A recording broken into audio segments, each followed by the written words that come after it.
الله الرحمن الرحيم.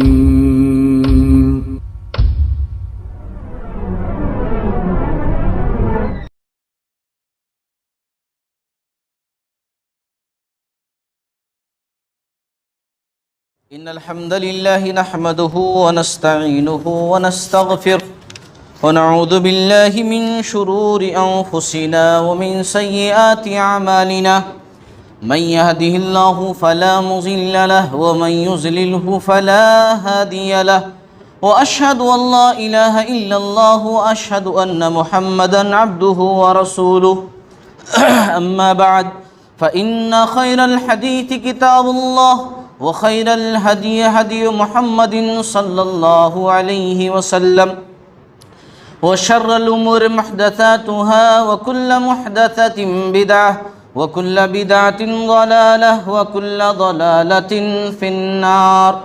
أعوذ بالله من الشيطان الرجيم. بسم الله الرحمن الرحيم. من قتل نفسا بغير نفس أو فساد في الأرض فكأنما قتل الناس جميعا ومن أحياها فكأنما أحيا الناس جميعا. رب اشرح لي صدري ويسر لي أمري واحلل عقدة من لساني يفقهوا قولي. رب زدني علما رب زدني علما رب زدني علما. محترم حاضرین جمعہ، خواتین اسلام، سب سے پہلے اللہ کی تعریف ہو جو ہر قسم کی تعریفات کے لائق اور مستحق ہے. بے شمار درود و سلام کا تحفہ ہو نبی آخر الزماں سرور کونین احمد مجتبیٰ رسول عربی جناب محمد الرسول اللہ صلی اللہ علیہ وسلم پر. وہ ذات مقدسہ مبارکہ مطہرہ کی رب العزت نے جنہیں رحمت کائنات بنا کر بھیجا اور جن کے ذریعے سے اسلام جیسی عظیم نعمت ہم تک پہنچی، صلی اللہ علیہ وسلم. محترم حضرات، آج جس موضوع کو لے کر میں ٹھہرا ہوں وہ موضوع ہے روس یوکرین کی جنگ اور اسلام. بات کی شروعات میں یہاں سے کروں گا کہ جب دوسری جنگ عظیم ہوئی تھی، سیکنڈ ورلڈ وار، جو میرے علم کے مطابق 1 ستمبر 1939 سے شروع ہوئی تھی اور 2 ستمبر 1945 تک ہوئی تھی. یہ سیکنڈ ورلڈ وار، دوسری جنگ عظیم. دوسرے جنگ عظیم کے بعد 4 اپریل 1949 میں امریکہ وغیرہ نے ایک تنظیم بنائی تھی، ایک گروپ بنایا تھا. اس تنظیم کا نام تھا ناٹو. ناٹو کا فل فارم ہوتا ہے نارتھ اٹلانٹک ٹریڈی آرگنائزیشن. تو ناٹو انہوں نے بنایا تھا جس کے اندر برٹین، امریکہ، فرانس، جرمنی، ایسے بڑے بڑے 30 دیش ہیں، ہے نا. اس آرگنائزیشن کے اندر، اس تنظیم کے اندر ایسے بڑے بڑے امریکہ کو لے کر کے 30 دیش ہیں. اور یہ اس تنظیم اس لیے بنائی گئی ہے کہ اگر ان 30 دیشوں میں سے جو ایک بارگی شامل نہیں ہوئے تھے، دھیرے دھیرے پورے شامل ہوئے، اب 30 ہیں، ان میں سے کسی ایک کو چھیڑا جائے گا تو پورے 30 مل کر ماریں گے. اگر ان میں سے، ان 30 میں سے، ناٹو میں سے کسی ایک کو بھی چھیڑا جائے، ان کے اوپر کوئی دوسرا باہر والا حملہ کرے جو ناٹو میں سے نہیں ہے، تو یہ 30 مل کر کے اس پر حملہ کریں گے.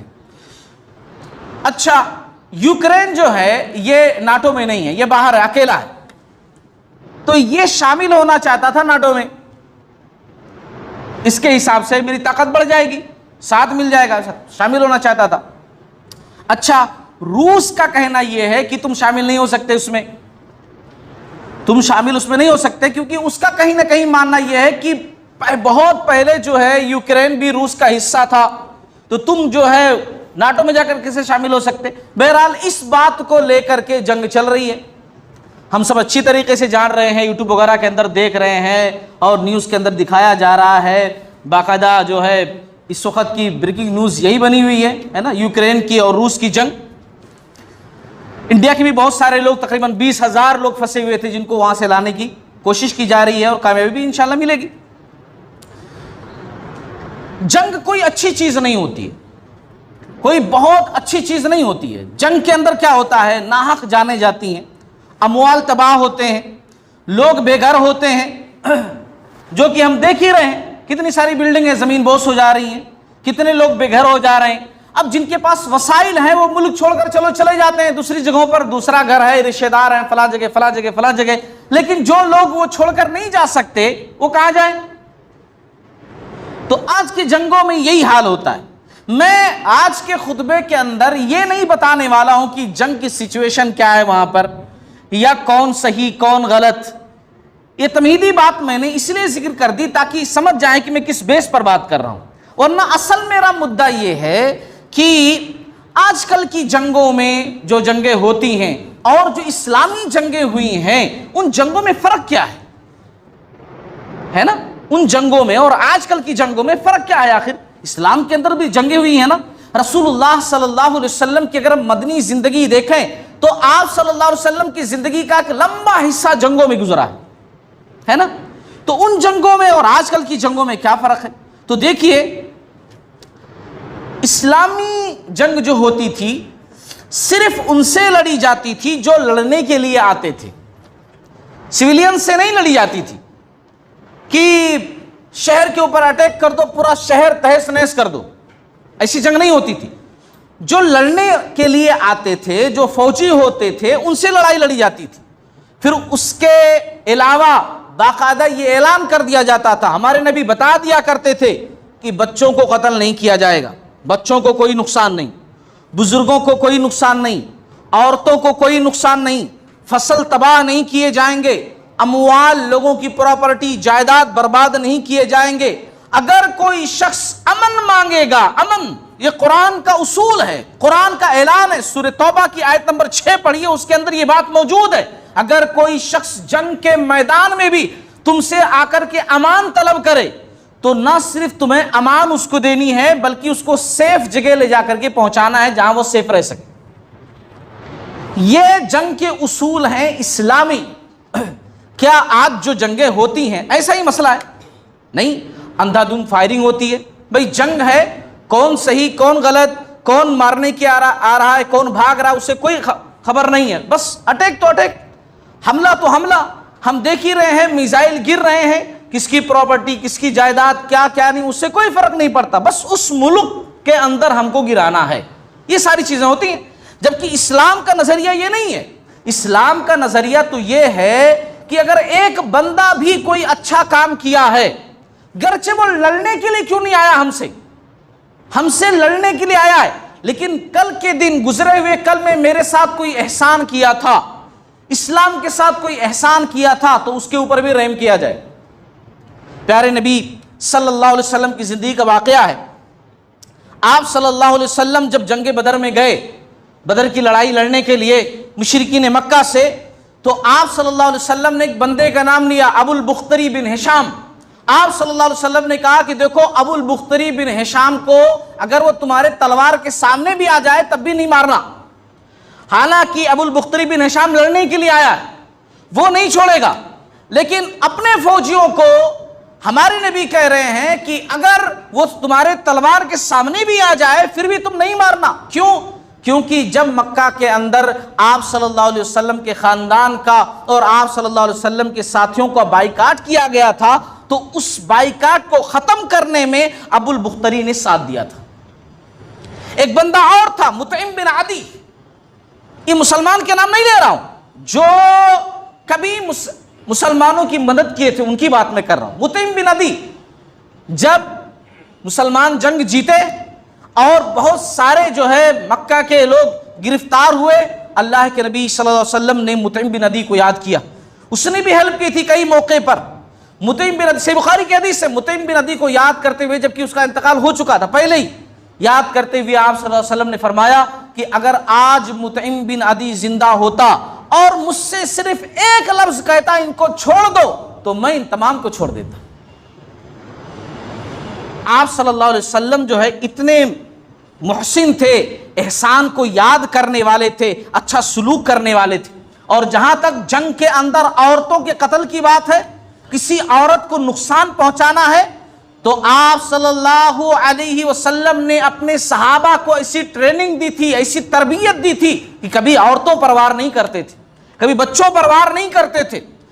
جنگ احد کا میدان ہے, ہمارے نبی صلی اللہ علیہ وسلم نے تلوار نکالی اور کہا کہ کون ہے جو میری اس تلوار کو حق کے ساتھ لے گا, لے مگر حق ادا کرے. پہلے تو کہا کون ہے جو تلوار لے گا میری, تمام لوگ ہاتھ اٹھا دیے, ہم لیتے ہم لیتے ہم لیتے. آپ صلی اللہ علیہ وسلم نے پھر کہا کون ہے جو اس کو اس کے حق کے ساتھ لے گا, خالی لینا نہیں ہے, اس کا حق بھی ادا کرنا ہے. بہت سارے لوگوں کے ہاتھ نیچے ہو گئے کہ کہیں امتحان میں ناکام نہ ہو جائیں, حق کہیں ناحق نہ ہو جائے, کہیں چوک نہ ہو جائے. لیکن ابو دجانہ رضی اللہ تعالیٰ عنہ ایسے صحابی آگے بڑھ کر کے لیا اور کہا یا رسول اللہ صلی اللہ علیہ وسلم میں حق کے ساتھ لوں گا اور اس کا حق ادا کروں گا. آخر تلوار لے لی, جنگ ہونے لگی. جنگ کا میدان ہے, جب جنگ ہوتی ہے تو ظاہر سی بات ہے اس میں لڑائی لڑنی پڑتی ہے.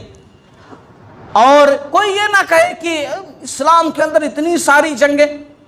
بھائی دیکھو, ہر قوم کے اندر جنگی چیزیں موجود ہیں.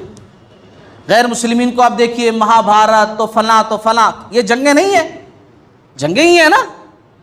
ہر ایک کی تاریخ میں جنگیں ہیں, کوئی نہیں کہے گا کہ نہیں ہمارے اندر جنگیں نہیں ہوئی ہیں. تو اسلام کے اندر جو جنگیں ہوئی ہیں اس کی بات میں کر رہا ہوں کہ ابو دجانہ رضی اللہ تعالیٰ عنہ نے تلوار لی اور لڑائی لڑنے لگے, بڑے بہادری سے لڑنے لگے. اچھا, انہوں نے دیکھا کہ مخالف فوج میں کوئی ہے جو زور زور سے فوجیوں کی ہمت بڑھا رہا ہے اور جوش دلا رہا ہے کہ مسلمانوں کو مارو, مسلمانوں کو مارو مارو مارو.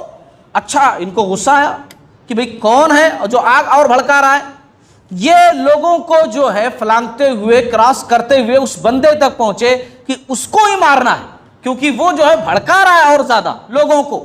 اچھا, جب گئے اور تلوار اس کے اوپر لگائی, مارنے والے تھے, تلوار کے نیچے وہ بندہ موجود ہے کہ فوراً پیچھے ہٹ گئے. کیوں؟ کیونکہ وہ ایک عورت تھی, ہند بنت عتبہ. بعد میں یہ مسلمان ہوئی لیکن اس وقت مسلمان نہیں تھی, شدید مخالفت کرتی تھی اسلام کی.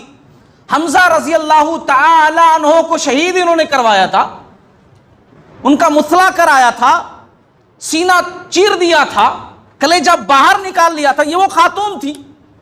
آپ سوچئے کیا کیا کیا تھا انہوں نے بعد میں. لیکن اس وقت جبکہ ابو دجانہ رضی اللہ تعالیٰ عنہ کے تلوار کے نیچے آ چکی تھی, لیکن یہ پیچھے ہٹ چکے. لوگوں نے کہا کون تھا, تم مارے کیوں نہیں, واپس چلے آئے؟ تو کہا کہ نہیں, وہ ایک خاتون تھی اور میں نہیں چاہتا نبی کی تلوار کسی خاتون پر پڑے. یہ صحابہ کی تربیت تھی. آج کی جنگوں میں کیا ایسا ہوتا ہے؟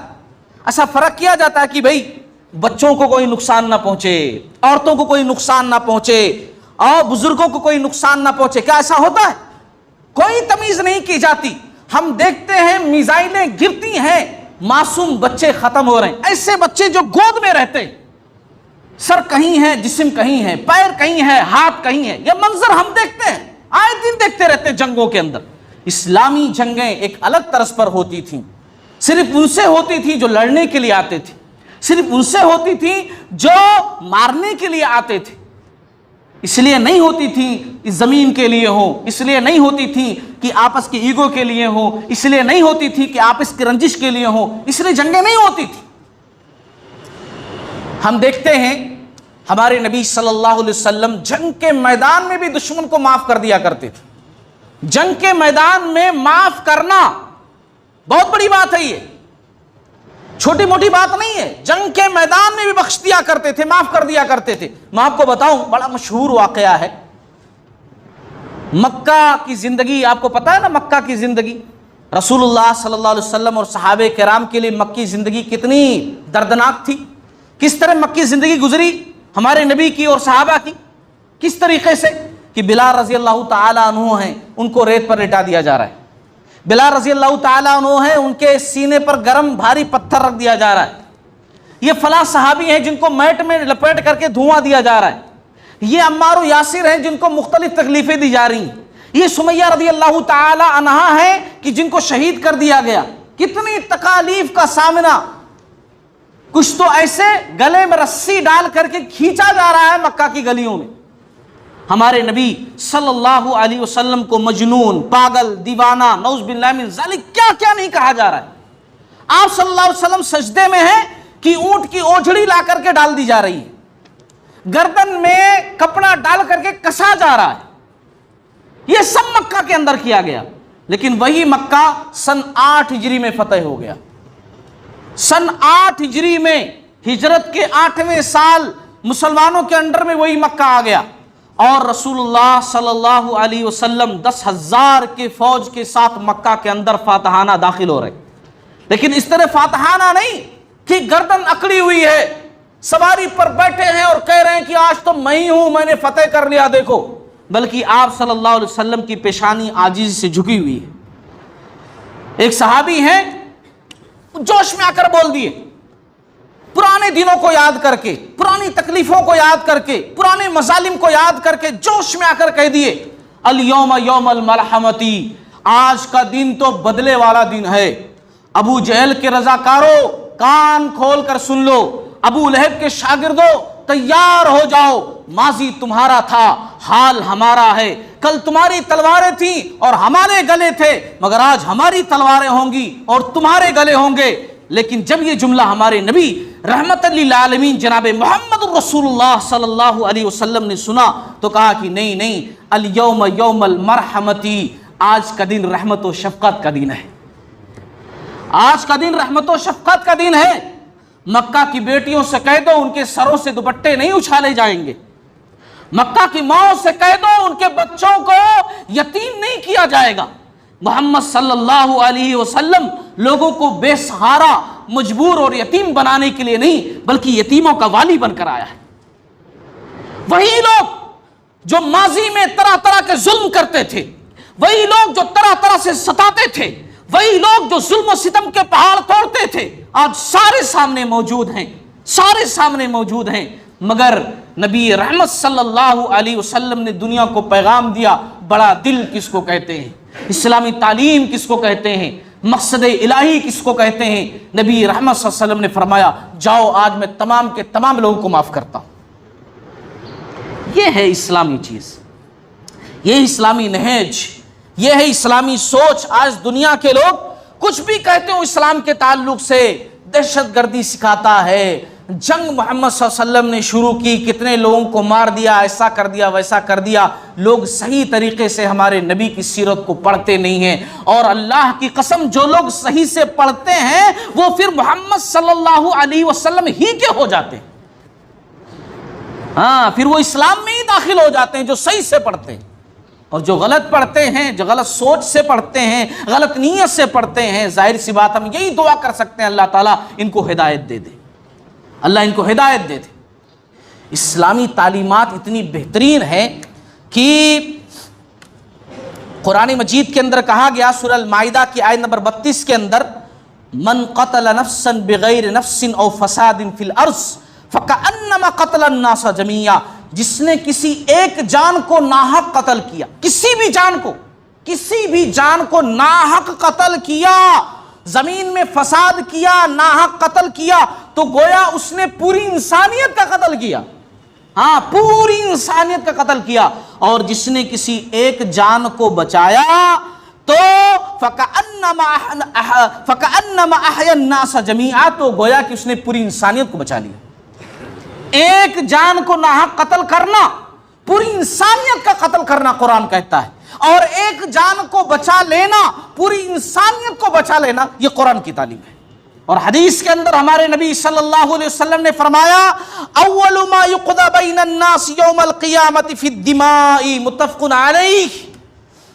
ہمارے نبی صلی اللہ علیہ وسلم نے فرمایا قیامت کے دن جو معاملات کے بارے میں سوال ہوگا، عبادت کے بارے میں سب سے پہلا سوال نماز کے بارے میں، لیکن معاملات کے بارے میں جو سوال ہوگا اس میں سب سے پہلا سوال خون کے بارے میں ہوگا۔ ہاں کسی نے ناحق خون بہایا ہے، ناحق خون بہایا تو اس کی پکڑ ہوگی۔ سب سے پہلے معاملات کے بارے میں جو ہے، حق کے بارے میں، وہ خون کے بارے میں فیصلہ کیا جائے گا، کس نے کیا کیا ہے نا، کس نے کیا کیا ہے۔ رسول اللہ صلی اللہ علیہ وسلم نے جن جنگوں میں خود شرکت کی ہے، خود شریک ہوئے ہیں، ان کو عربی زبان میں غزوہ کہتے ہیں۔ کیا کہتے ہیں؟ غزوہ کہتے ہیں۔ اور وہ جنگیں کہ جس میں آپ صلی اللہ علیہ وسلم شریک نہیں ہوئے بلکہ آپ صلی اللہ علیہ وسلم نے بھیجا کسی کو، جاؤ، ہے نا، اس کو کیا کہتے ہیں؟ اس کو سرایا کہتے ہیں۔ سریہ جمع سرایا۔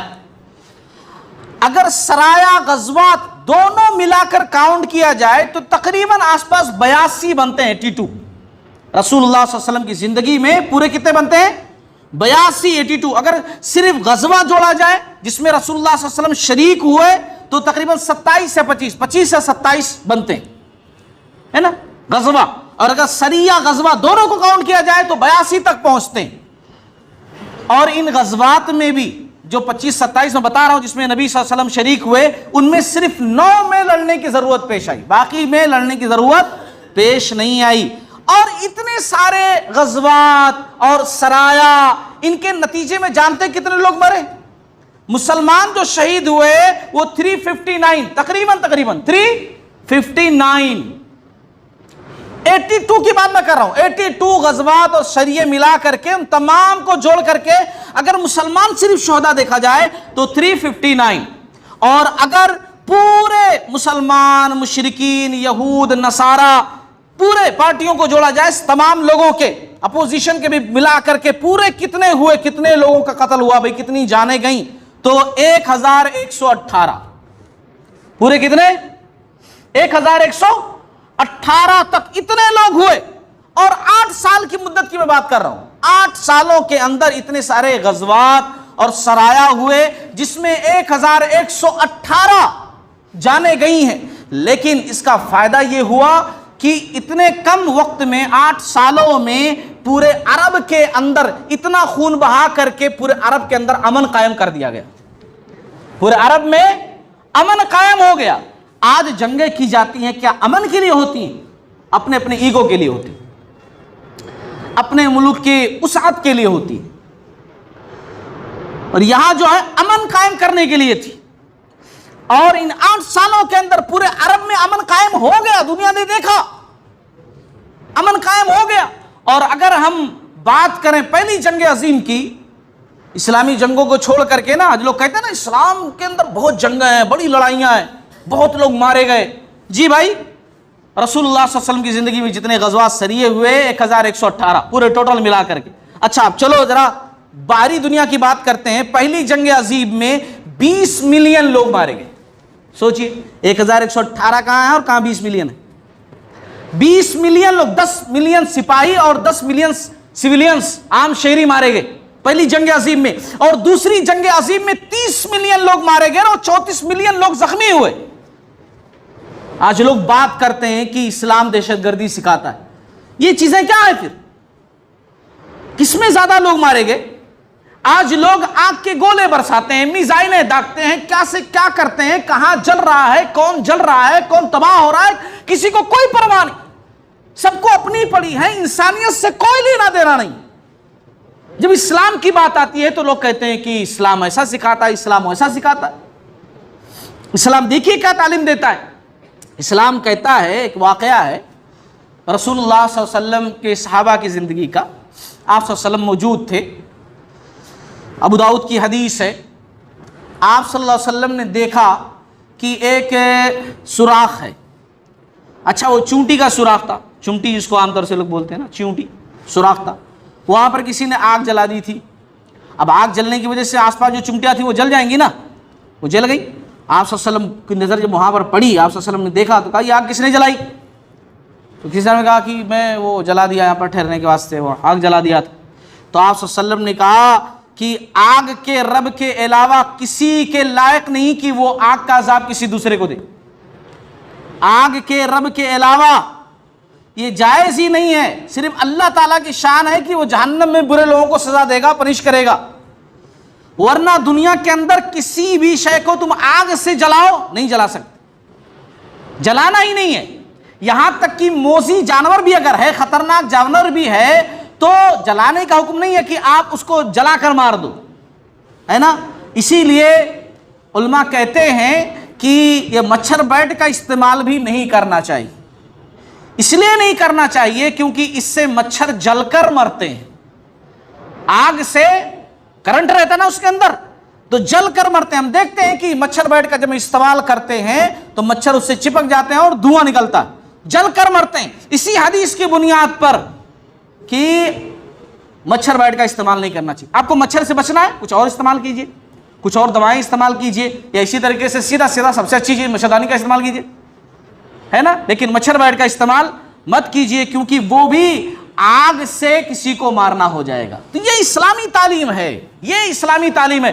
ہمارے پیارے نبی صلی اللہ علیہ وسلم کا اسوہ تو دیکھیے کہ جنگ احد کے میدان میں ہیں, دشمن نے مار کر کے دانت توڑ دیے ہیں, دشمن نے زخمی کر دیا ہے, دشمن نے گڑھے میں گرا دیا ہے, شدید زخمی ہے, جسم زخمی ہے, روح زخمی ہے, جبکہ پیغام کیا دے رہے تھے؟ ایک اللہ کی عبادت کرو, امن و سکون سے رہو, چین سے رہو, لڑائی جھگڑا مت کرو, جھوٹ مت بولو, غلط کام مت کرو. نتیجے میں کیا ملا؟ زخم ملے, جسم پر بھی روح پر بھی. لیکن بدلے میں کیا دے رہے ہیں؟ دعا کر رہے ہیں, رب اغفر لقومی فإنہم لا يعلمون, اے اللہ ان کو بخش دے, میری قوم کو پتا نہیں ہے میں کون ہوں. یہ اسلامی تعلیم ہے. ہاں یہ اسلامی تعلیم ہے. ایک واقعہ سنا کر کے اپنی بات ختم کروں گا. بڑا ہی بہترین واقعہ ہے میری بات کو سمجھانے کے لیے کہ اسلام جو ہے کیا سوچ دیتا ہے لوگوں کے اندر. آج جب جنگیں ہوتی ہیں تو کون صحیح کون غلط, کس کے اوپر وار کرنا ہے کس کے اوپر وار نہیں کرنا ہے, نہیں سوچا جاتا, نہیں سوچا جاتا. ہاں میزائل گرائی جاتی ہے, گولیاں چلتی ہیں, وہ سپاہی کو لگ رہی ہیں لڑنے والے کو, یا جو عام سیلینس ہیں ان کو لگ رہی ہیں, کوئی فرق نہیں پڑتا. اور جو میرا دماغ کہتا ہے کہ شاید اللہ تعالیٰ کی مرضی, اللہ کی شان, شاید یہی وجوہات ہوگی نا کہ جب قیامت کے قریب بہت بڑی جنگیں ہوں گی, تھرڈ ورلڈ وار ہوگا, جب بڑی جنگیں ہوں گی تب یہ ہتھیار نہیں ہوں گے, تب پھر وہ پرانا دور آ جائے گا تیر تلوار والا, تاکہ جو غلط ہے صرف اس کو سزا ملے, عام لوگوں کو سزا نہ ملے. جو غلط نہیں ہے وہ بھی اس کے ساتھ پیسا جائے, ایسا نہیں. کیونکہ ان ہتھیاروں میں کیا ہوتا ہے کہ جن کا اس جنگ سے کوئی لینا دینا نہیں ہوتا. دو بڑے لوگ آپس میں بحث کرتے ہیں, دو بڑے لوگ آپس میں جنگ کرنے کی ٹھانتے ہیں, سوچتے ہیں, مارے کون جاتے ہیں؟ ہم لوگ مارے جاتے ہیں. تو یہ ساری باتیں ہو ہی نہ, اسی لیے شاید اسی وجہ سے جو ہے قرب قیامت میں یہ سارے ہتھیار ہوں گے ہی نہیں. پھر وہی پرانا دور ہوگا کہ اگر ہمت ہے گھوڑوں پر بیٹھ کر کے آؤ, تلوار چلاؤ, تیر چلاؤ, دماغ استعمال کرو, یہ وار ہوں گے. تو بہرحال میں ایک واقعہ سناؤں آپ لوگوں کو کہ اسلامی تعلیم جو ہے اس معاملے میں کتنی پرفیکٹ ہے کہ بھئی جو قصوروار ہے اس کو سزا ملنی چاہیے, جس نے غلطی کی اس کو سزا ملنی چاہیے. ایک غلطی کرے اور اس غلطی کی وجہ سے 100 لوگوں کو آپ مار دو جن کی کوئی غلطی نہیں, ایسا اسلام تعلیم نہیں دیتا. آپ دیکھیے سن 4 ہجری کا واقعہ ہے, ہجرت کا چوتھا سال, ہجرت کا چوتھے سال کا واقعہ ہے. رسول اللہ صلی اللہ علیہ وسلم کے پاس ایک قبیلے سے بنو عامر سے کچھ لوگ آتے ہیں اور آ کر کہتے ہیں کہ ہمارے پاس جو ہے لوگ اسلام کے بارے میں تھوڑا تھوڑا جانکاری حاصل کر رہے ہیں, لوگ اسلام کی طرف مائل ہیں, آپ کچھ لوگوں کو بھیج دیجئے تاکہ وہ لوگ اسلام کی تبلیغ کریں گے, قرآن سکھائیں گے, لوگوں کو پڑھ کر اچھے سے سمجھائیں گے تو لوگ اسلام قبول کر لیں گے. رسول اللہ صلی اللہ علیہ وسلم 70 لوگوں کو بھیج دیتے. کتنے لوگوں کو؟ 70 صحابہ کو ان کے ساتھ بھیج دیتے. یہ لوگ غداری کرتے ہیں, دوسرے قبیلوں کے ساتھ مل کر کے یہ جو ہے صحابہ کرام کو شہید کر دیتے. صحابہ کرام کو شہید کر, سوچیے آپ 70 لوگوں کو شہید کر دیے, اس میں سے صرف ایک بچتے ہیں عمر بن امیہ زمری رضی اللہ تعالیٰ, اور ان کو لوگ چھوڑ دیتے ہیں. جو ہے اس میں سے ایک بندہ اپنی والدہ کے نام پر چھوڑ دیتا ہے, ہماری والدہ نظر مانے تھے کہ ایک بندے کو ایسا معاف کر دیں گے تو چلو تم کو معاف کرتا ہوں, ہونا, باقی سارے لوگوں کو مار دیا, ان کو چھوڑ دیا. یہ پیدل بھاگتے بھاگتے تھکے ہارے ایک جگہ آئے, 2 آدمی ملے راستے میں, 2 آدمی ملے. ظاہر سی بات ہے ان کی بھی روح زخمی ہے, جسم زخمی ہے کہ بھئی ہمارے سارے ساتھیوں کو مار دیے. دھوکے سے لے کر کے گئے, کس کام کے لیے لے کر گئے اور کیا کیا ہمارے ساتھ, ظاہر سی بات ہے. 2 آدمی راستے میں ملے, جب مدینہ واپس آ رہے تھے